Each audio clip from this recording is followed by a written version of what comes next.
동아시아사 수능 특강 9강 개념 3. 이제 청나라에 이어 나머지 나라들 일본과 조선 그리고 베트남을 이어서 보도록 할 겁니다. 네, 에도 막부가 쭉 거의 쇄국 정책을 펼쳤다라는 걸 우리 앞에서 잘 공부해서 알고 있을 거예요. 네덜란드를 제외한 서양 여러 나라들과는 일절 무역을 하지 않았었죠. 네. 1639년 이후로 이제 포르투갈 상인의 내항도 금지를 했고요. 그러나 이 상황을 본 거예요. 아편 전쟁 후에 조금씩 완화를 하기도 했지만 네. 경계를 계속하고 있는 그런 상황입니다. 그런 상황에서 미국의 흑선, 검은색 선을 타고 페리 제독이 무력 시위로 일본의 문을 두드리게 되죠. 사실은 이 일본의 위치가 중간에 이제 태평양 중간에서 이제 아시아로 가게 되는 그런 위치에 있기 때문에 이제 먼저 일본 문을 이렇게 두드리게 되는데요. 일본의 특징은 조약이 두 개입니다. 첫 번째는 먼저 화친을 맺는 화친 조약이 1854년에 맺어지게 되고요. 두 번째는 무역과 통상에 대한 그런 내용을 담고 있는 미일 수호 통상 조약이 1858년에 맺어지게 되는 겁니다. 사실 페리 함대가 처음에 왔을 때 그 막부도 굉장히 당황했죠. 이제 쇄국 상태에서 이거 어떻게 해야 하나. 근데 1년 뒤에 다시 오겠다라고 이제 엄포를 놓고 다시 진짜 오게 됩니다. 그러면서 에도 막부 때예요. 아직 이 조약을 맺었을 때에는 에도 막부가 결국엔 개항을 하게 되는데요. 처음에 개항한 곳은 시모다와 하코다테입니다. 좀 어렵죠. 익숙한 지명도 아니고 그래도 요거 두 개를 기억을 해두고요. 이제 영사가 일본에 주재하게 됩니다. 주둔하게 되는 거죠. 그리고 최애국 대우가 있는 그런 조약의 내용이라고 할 수가 있습니다. 그리고 4년 뒤에 이제 무역과 관련된 수호통상 조약을 맺게 됩니다. 시모다와 하코다테에 이어서 추가 개항을 하게 되는데요. 여기서 가장 중요하게 기억해야 될 곳은 요코하마입니다. 요코하마의 옛날 명칭이 가나가와예요. 그래서 가나가라고 나와도 여러분들이 알아야 되고요. 니가타 그리고 효고라고도 하는 지금의 고베입니다. 나가사키 그리고 하코다테입니다. 이 가나가가 시모다와 위치가 가깝기 때문에 시모다 항구는 폐쇄가 되고요. 요렇게 기억을 하면 되겠습니다. 그리고 협정관세, 협정에서 관세를 결정하는 협정관세고요. 영사재판권이 여기에 들어가게 됩니다. 네. 그래서 이게 일본의 내용이었고요. 바로 조약을 보고 갈 겁니다. 네, 일본의 조약도 작년 수특에 두 개가 같이 나와 있어서 조금 편의상 이렇게 보도록 할게요. 미일 화친 조약 1854년이죠. 네, 이지의 시모다, 마스마의 하코다테 요거 두 개 명칭만 봐도 네, 구분할 수 있도록 합니다. 그래서 두 항구에 대해서 미국선의 도래를 허가하고요. 시모다는 조약 조인 후 즉시 개항하고 하코다테는 그 다음 해부터 개항을 하는데요. 이제 구조는 외국인에 대해 이번엔 미국인에게 허가하지 않았던 사항을 허가할 때는 다른 나라한테 뭐 더 좋은 거 줄 때는 미국인에게도 같은 사항을 허가한다. 이게 바로 최애국 대우입니다. 그리고 1858년 맺었던 미일 수호 통상 조약은요. 시모다 하코다테 외에도 아래 장소를 개항한다고 해요. 요거 두 개 보고 급하게 미일 화친 조약이라고 생각하면 안 돼요. 추가 개항장 꼭 확인해야 됩니다. 가나가 나와 있습니다. 지금의 요코하마예요. 나가사키, 니가타, 효고이고요. 하코다테는 원래 개항되어 있으니까요. 네, 이렇게 4개 보면 됩니다. 6조 봅시다. 최애국 영사재판권 나와 있습니다. 일본인에 대하여 범법행위를 한 미국인은 미국 영사재판소에서 미국 법으로 처벌을 하는 그런 내용이 나와 있습니다. 다시 개념으로 돌아갑니다. 네, 조선은 여러분들한테 익숙하죠. 네, 다른 나라에서 이렇게 막 개항하고 이렇게 하고 있었을 때, 조선은 세도 정치 겪고, 이제 세도 정치를 또 깔아버리는 흥선대원군이 등장합니다. 흥선대원군 철저한 통상수교 거부 정책을 폈죠.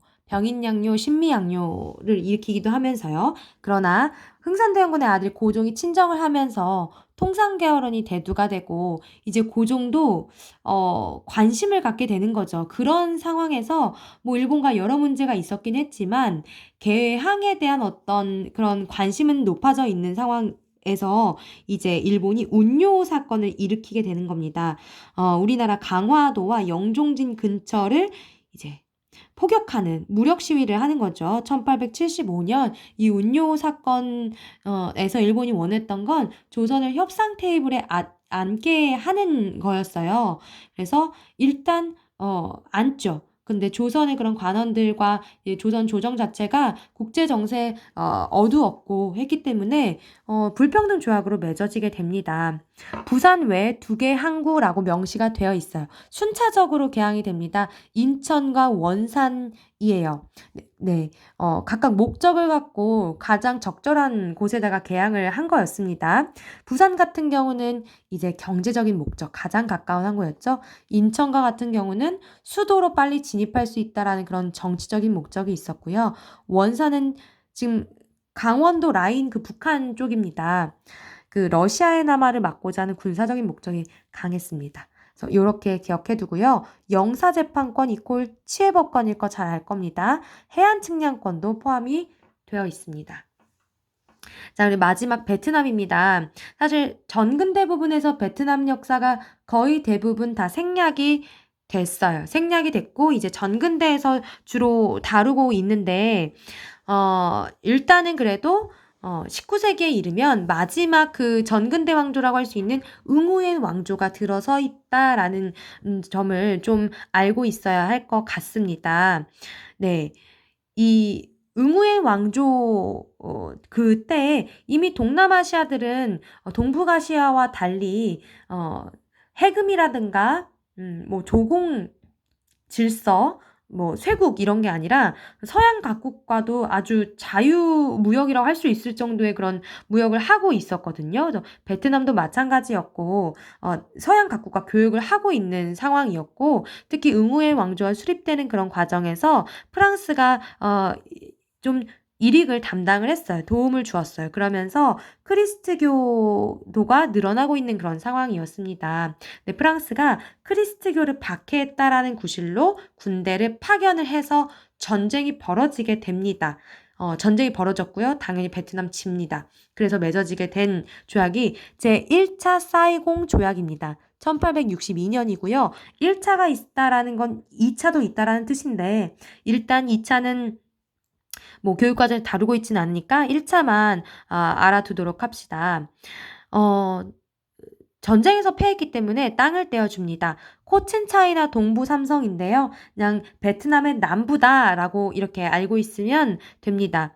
네, 2차 사이공 조약에 의해서는 이제 코친차이나의 6개 성 전부가 다 넘어가게 되고요. 또 항구가 개항이 되고 또 크리스트교 박해 문제로 전쟁이 일어났기 때문에 선교의 자유가 주어지게 됩니다.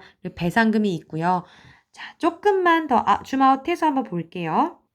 네, 동아시아 각국의 그런 개항과 개항 조약이었고요. 여러분들 시기와 함께 내용까지 정말 툭툭 튀어나올 수 있을 정도로 공부해야 해요. 청나라 난징조약입니다. 가장 최초였고요. 1842년입니다. 그 이에 2차 아편전쟁 텐진 베이징 조약 나옵니다. 2개도 구분해서 알아두세요. 그리고 일본과 같은 경우는 밀화친조약 1854년 먼저, 그 다음 두 번째 밀수호통상조약 1858년 나중에, 조선 강화도 조약 1876년. 이 내용은 많이 익숙하리라 기대하고요. 베트남은 1차 사회공조약 1862년입니다.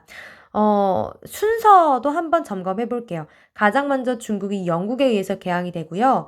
두 번째로 일본입니다. 미국에 의해서 개항이 됩니다. 세 번째가 베트남이었고요. 마지막 남은 동아시아의 나라가 조선이었던 거죠. 그럼 사료와 함께 또 수특도 다시 한번 확인해 봅시다. 네, 완자 143쪽의 자료, 여기 세 번째입니다. 아는 거지만 그래도 보고 갑시다. 강화도 조약 1876년이고요. 다른 말로 조일소 조규라고도 합니다. 먼저 조선은 자주국이라는 이야기를 해요. 어떤 청의 종주권을 부정하려고 하는 거죠, 일본이. 그리고 두 번째, 조선군 부산 이외에 두 곳의 항구를 개항한다. 순차적으로 이제 인천과 원산 개항이 될 거고요. 마지막 영사재판권 나오네요. 일본국 인민이 조선국 항구에서 죄를 범한 것이 조선국 인민에 관계되는 사건일 때에는 모두 일본국 관원이 심판한다 라고 되어 있습니다. 이제 수특 확인합니다. 네, 일본부터 볼 거예요. 중국은 아까 다 봤기 때문에. 여기 나오네요. 에도 막부는 해금을 고수하죠. 1차 아편전쟁 주변에서 보고 깜놀했어요. 그래서 해금을 완화하는 한편 외세에 대한 방어태세도 강화하고 있을 때, 네, 이제 미국의 페리 함대가 오게 되는 거죠.